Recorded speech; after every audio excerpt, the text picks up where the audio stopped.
A mental illness is a disease like many other diseases. 2 out of every 5 people may experience a mental disorder in their lifetime. For 1 out of 17, the illness will be serious and disabling.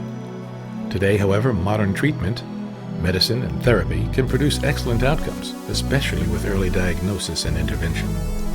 So why do so many people let fear, shame, and stigma prevent them from seeking the care that will help them most?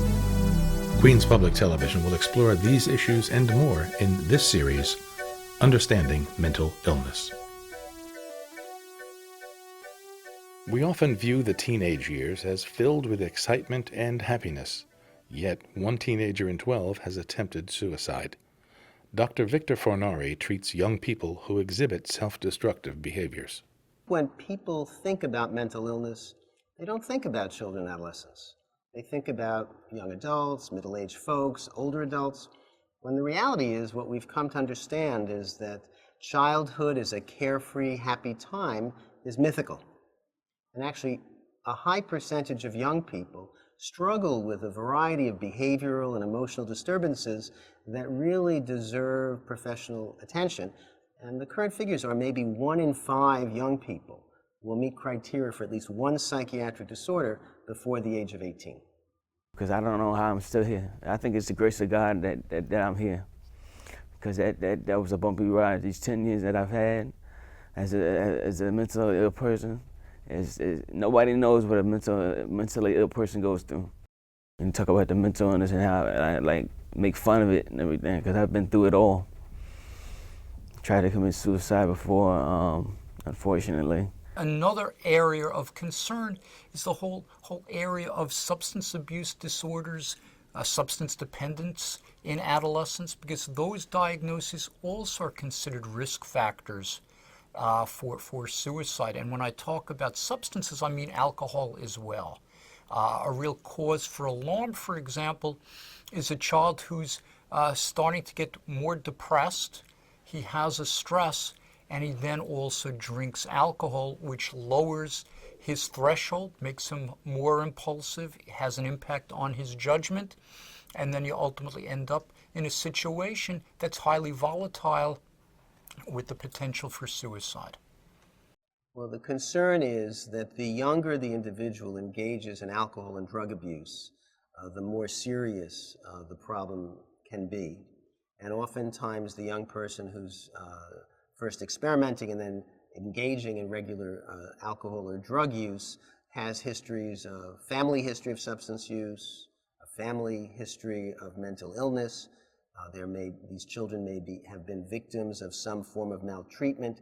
So these are already young people who are vulnerable and at higher risk to all sorts of emotional and behavioral problems. The feelings that I had when I was bipolar was I had a very severe case of depression, and I would go through my highs and lows. And when I was high, I would spend a lot of money on things that I couldn't afford, excessive shopping, and I would become sleep deprived. And when I was feeling of a low state of mind, I would become very depressed, and I would begin cutting myself at certain points in my life, and I would try to hurt myself to feel better. And it wasn't the solution, I found out later on. Cutting has become a very prevalent concern amongst adolescents and young adults. And what we know about cutting behaviors today is that the vast majority are not intended for self-inflicting any suicidal intent. The vast majority are what we call non-suicidal self-injury. And some figures suggest upwards of 40% of young people may engage in cutting behaviors at some point during adolescence. When I cut myself, I have an adrenaline rush. It helps. For me, it helped take my pain out on something else. Instead of focusing on my mental pain, you could focus on physical pain. And I had ways of hiding it. I would wear long sleeve shirts and sweaters. This way my parents wouldn't find out, or my friends, they wouldn't question me. And people do that when they're very depressed, and it becomes a habit that you can't stop once you start. It's like almost taking drugs, like you become addicted to it. So I became addicted to cutting myself. Whether there's a relationship between suicidal behavior and non-suicidal self-injury or cutting, what we know is that cutting behaviors are very prevalent. And we know that suicidal behaviors tend to occur more frequently in young people who have a history of cutting. So although it's not predictive, cutting behaviors put young people at higher risk. The issue of bullying has become very much more prominent in our society. We know it occurs. We know how stressful it is. We know how alone many kids feel who are being bullied. The experience of parents and teachers and school officials not responding appropriately to the bullying to make sure the child feels safe. You see that sometimes that stress has led to kids becoming more depressed and to them becoming suicidal. Again, as a way out of this very, very painful situation. Today, with the internet, between email and social network sites, as we all have come to appreciate, people post things on the social network sites, whether it's Facebook or other sites, in real time. And I've heard situations where before kids have gone home from school, it's already on Facebook, something that happened, or before they come home from a party, they've already, kind of had posting the photographs of what they've done in embarrassing situations. And so the kinds of bullying that goes on today is quite different because it's happening with all kinds of instantaneous, visual, and verbal messages that in the past was quite different. My journey and experiences taught me a lesson in life that no matter how problematic your situation is, you could always find help no matter where you go. And if you have a lot of supporters in your life, like your family or your friends, and they could help support you and help you get help if you don't realize that you need help, that they might see your symptoms that maybe you won't see. And I had like a rough time like throughout my whole life, like with situations I've been through, and but now like I feel a lot better now that I got the help, and I'm on a new fresh start. I'm living on my own independently. I'm going to school, and I have a lot of ambitions in life to do better. And just because you have a mental illness doesn't mean you can't be successful in life and do the things that you want to do.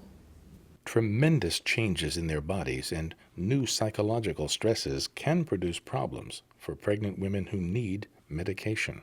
The types of stereotypes or stigma that are out there is that birth is such a natural thing that everyone should be happy. It's the most jubilant time of your life and it should just go smooth as silk. Breastfeeding is the best way to go. Everybody can do it, and if you don't do it, you're a failure. About 20% of all deliveries, in fact, result in a postpartum or perinatal depression.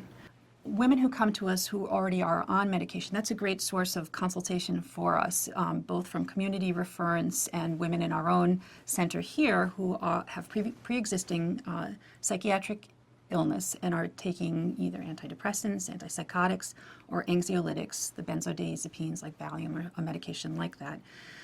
Because some of those medicines have known effects on the fetus. Over 60 to 70% of women who come off their medications will have a relapse. It's a guarantee, essentially. So you really have to be savvy about what is best for this woman.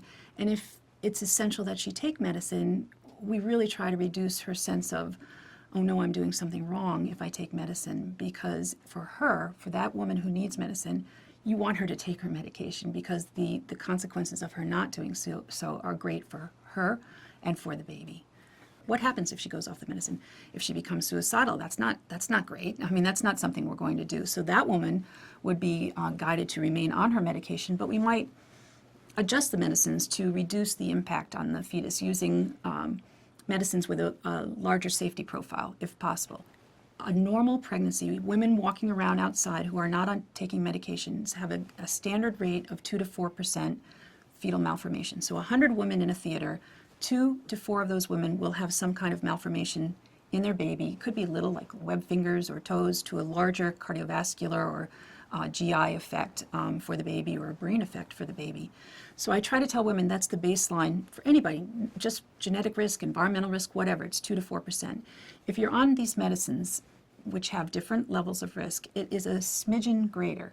If you're the individual with that smidgen greater and it affects your baby, it's a very big deal. There are mothers who have chosen to tough it out, women who have been treated with psychiatric medications and discover they're pregnant and decide to get through the pregnancy without being on a medication. I've had women like that, and we've supported them with individual psychotherapy for the most part. But those are for the mild or moderate depressions. For the very severe depressed woman, I cannot recommend that because it is just too risky for the baby by not treating. We have women who have had panic attacks throughout. There are women who have been on benzodiazepines throughout the pregnancy because their panic, their anxiety disorder is so severe they're dysfunctional when not on their medicine. And a developing fetus exposed to a highly, highly anxious mother, all kinds of cortisol and catecholamines are bathing that baby, and that's not nothing for the baby. That's not nothing at all. That untreated mom is more likely to have a premature delivery. That untreated mom is more likely to have medical complications. So it isn't a straightforward, oh, it's so much better to just be off all medicines because you're doing something else. The worst of all possible worlds is to undertreat a woman. To undertreat a woman exposes the baby both to illness and to medication. What you really don't want to do is provide both exposures. So you either treat and to remission of the symptoms. You don't give them a tiny dose and think that's okay. You give them enough medicine to treat to cause the illness to go into remission. So you do have exposure, it's a calculated risk, but you don't have illness. Or you don't treat and you have illness but no medication exposure. Nobody is guaranteed a perfect pregnancy. And I mentioned before, 2 to 4% have some abnormality, whether you're on medicine or not. Whether you're on medicine, I'm going to say it again, whether you're on medicine or not. So bringing the partner in to tell them about what the risks are for the specific individual, for the specific medication, and then encouraging them to get some genetic counseling and to have frequent ultrasounds so they can monitor the progress. And if they choose to make a decision, if there is something adverse happening early on, to be aware of it and to decide what they wish to do about that. Over 2 million soldiers have served in Iraq and Afghanistan. At least 30% are suffering from serious PTSD. Post-traumatic stress is the normal reaction to the abnormal circumstances of serving in a combat zone. I have 9 months in combat. 17 combat kills, and that was pretty much all I needed down there. I left after 9 months. In Nicaragua, I saw after a mission in a village, things got kind of wild and crazy with some of the forces we were with. They were Nicaraguan regulars, and they were basically doing some terrible things to their own people. And a soldier walked over to a girl who was standing next to me. She couldn't have been more than 9 years old. And he blew her head off her shoulders in front of me.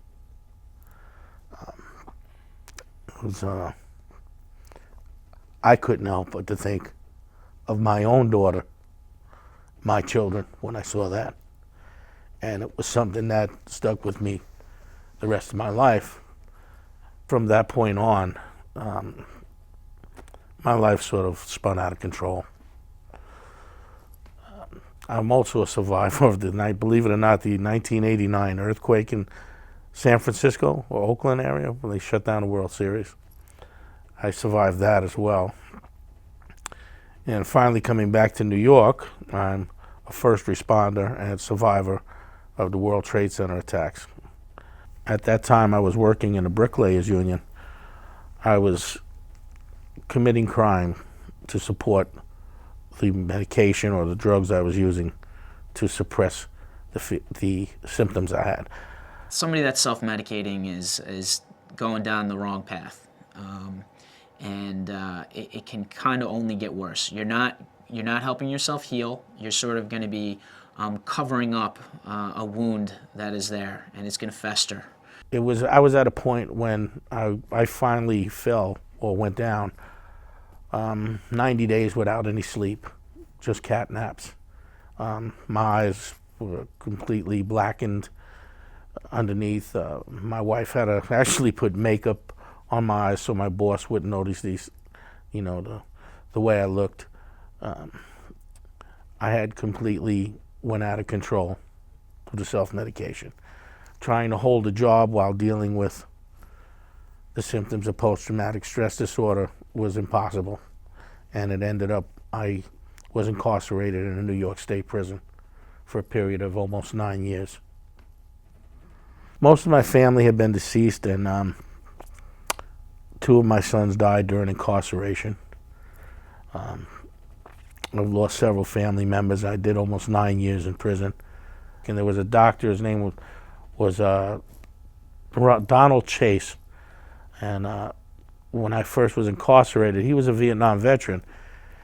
He was the first one who acknowledged or had made the diagnosis of post-traumatic stress disorder. And he was a combat veteran in Vietnam. And when I told him about my experiences in Nicaragua and the Trade Center, he told me about some of his experiences in Vietnam, and I watched him tear up as I did. And he told me he understood what I was going through, and that meant a lot to me, to see a psychiatrist, a doctor, tell me that he knew what I was going through, and that he could help me. A man doesn't admit weakness. A man doesn't seek help. A man doesn't cry. A man doesn't, feel the pain and the suffering that we really do feel inside, but we just don't let it out. And what that does is, with PTSD in particular, it just enhances it. It keeps growing inside you because you never seek proper care and treatment. You think that I can take care of it myself. Some cases, people end up doing self-medication through drugs, like I did, and others become alcoholics. This isn't just with veterans.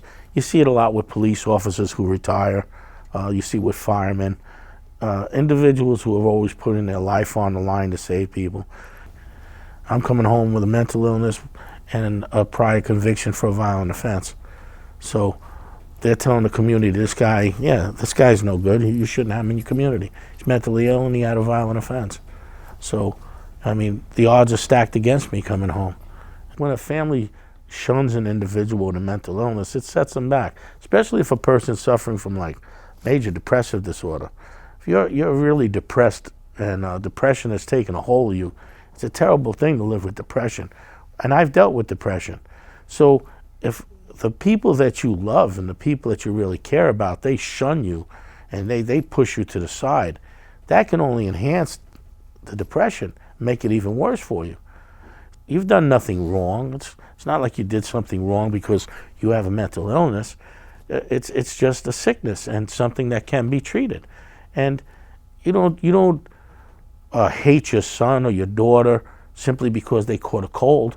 Why would you hate your son or daughter or shun them when they have a mental illness?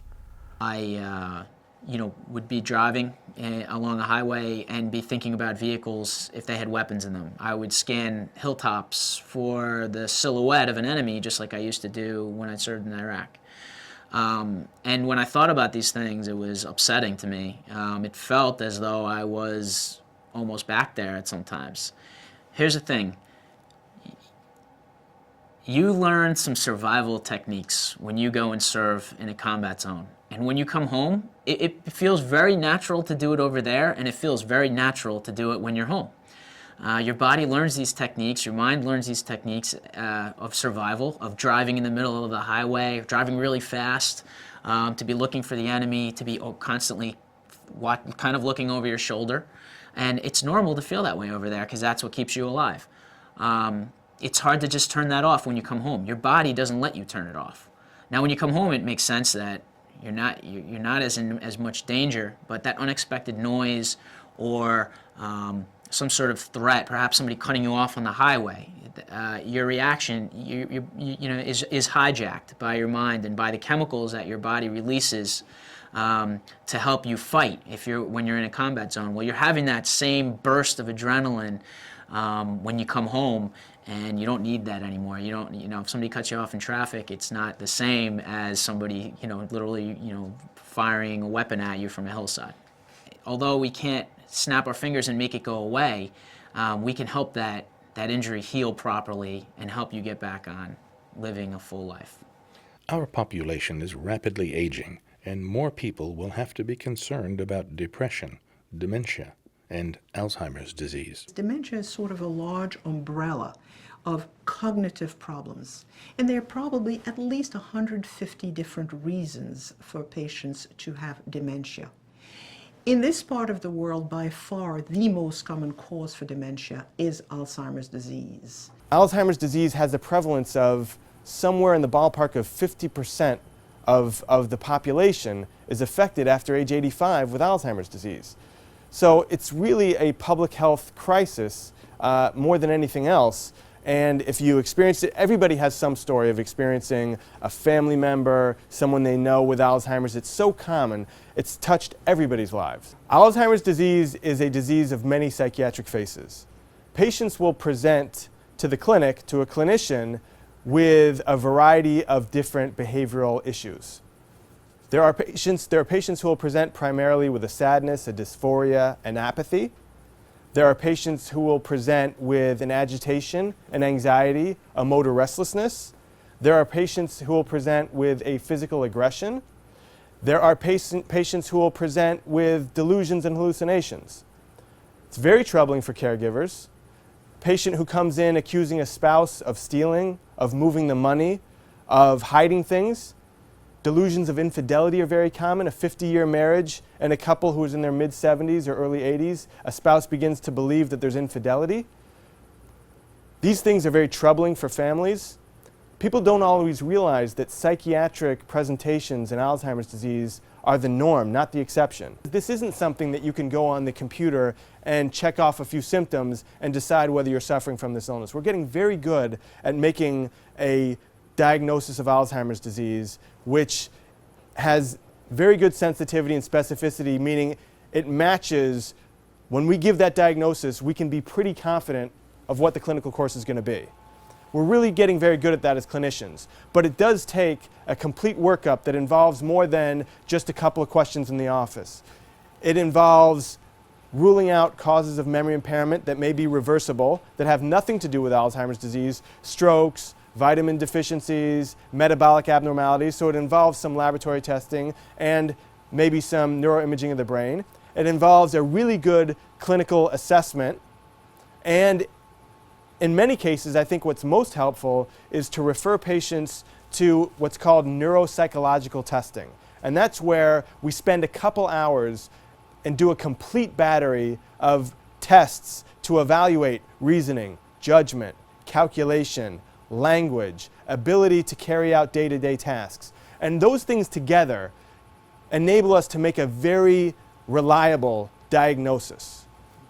In our practice, we often get stories of people who forget an appointment, forget a name of a celebrity, forget their keys to their car, and our standard joke is, you're in trouble when you forget what the keys are for, not when you forget that the keys where the keys are. Alzheimer's disease is something that the experience of the patient, I think, is sometimes more heartbreaking.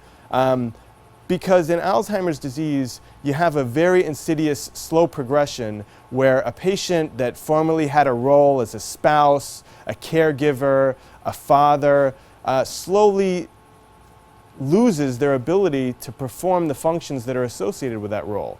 And what you see is, over time, this tremendous gap in a relationship where two people who are at the same point in life, that went through a marriage together, had a 50-year marriage, traveled, had successful careers, slowly they grow apart, not because they're pursuing different interests or because there isn't romance. They grow apart because there's a brain degeneration going on with one of them that is slowly pushing them into this state of confusion. They don't recognize their spouse. They become agitated. They're unable to care for it. Sometimes there are personality changes where they seem to regress. And it's a heartbreaking thing to watch because there was a relationship that was so stable for so long. And both people now have to accommodate to a new relationship, which it almost seems impossible. And that's why that's a particularly heartbreaking experience for a clinician, because while major depression, a major depressive episode remits. We know if we treat patients with major depression, even later in life, eventually it's going to get better. It may take some time, some treatments may not work at first, but eventually it's going to get better. Alzheimer's disease, in the way the field is now, and this is why we're working so hard at the Littman Zucker Center and really in research internationally, it doesn't get better, it gets worse. 40 to 50% of patients with Alzheimer's disease will develop clinically significant, meaning troubling, disruptive delusions or hallucinations over the course of their illness. They will believe that someone is stealing. They will believe that a family member has been replaced by an imposter. They will believe that someone wants to hurt them. The very first case of Alzheimer's disease was a woman who was in her 50s, brought by her husband to Dr. Alois Alzheimer in 1906 because she was persuaded that her husband was cheating on her, which was not the case. And what was of interest was that the husband had noticed the memory loss, was accepting the memory loss, attributing it at the time to old age, because 50 was old in the early 1900s. But what really upset the husband was this constant persecution attacking him for apparently cheating on him. Advice I would give to the aging population makes me think of something a patient once told me early in my career, a patient who was suffering with a lot of disability and had recently recovered from an episode of major depression, looked at me and said, you know, aging ain't for sissies. And it was a line that she was actually quoting from a famous actress. The name of the actress eludes me, but I think that it points to the tremendous resilience and perseverance that's required in the best of cases.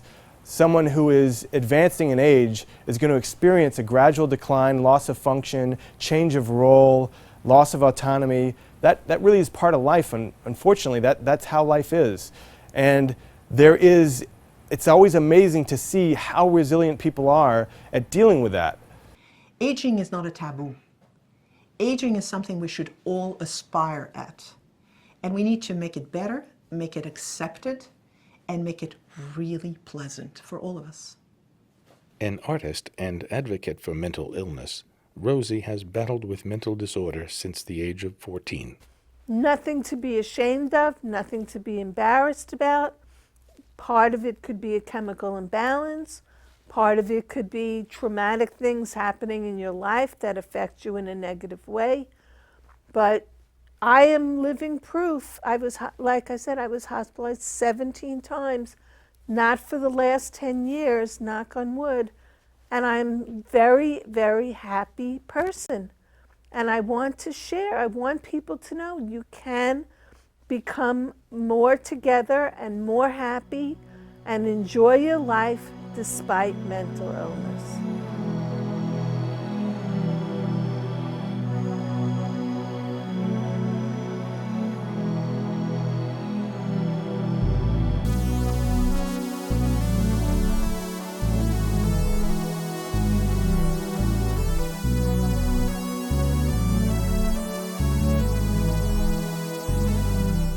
For more information about this series, visit our website at qptv.org.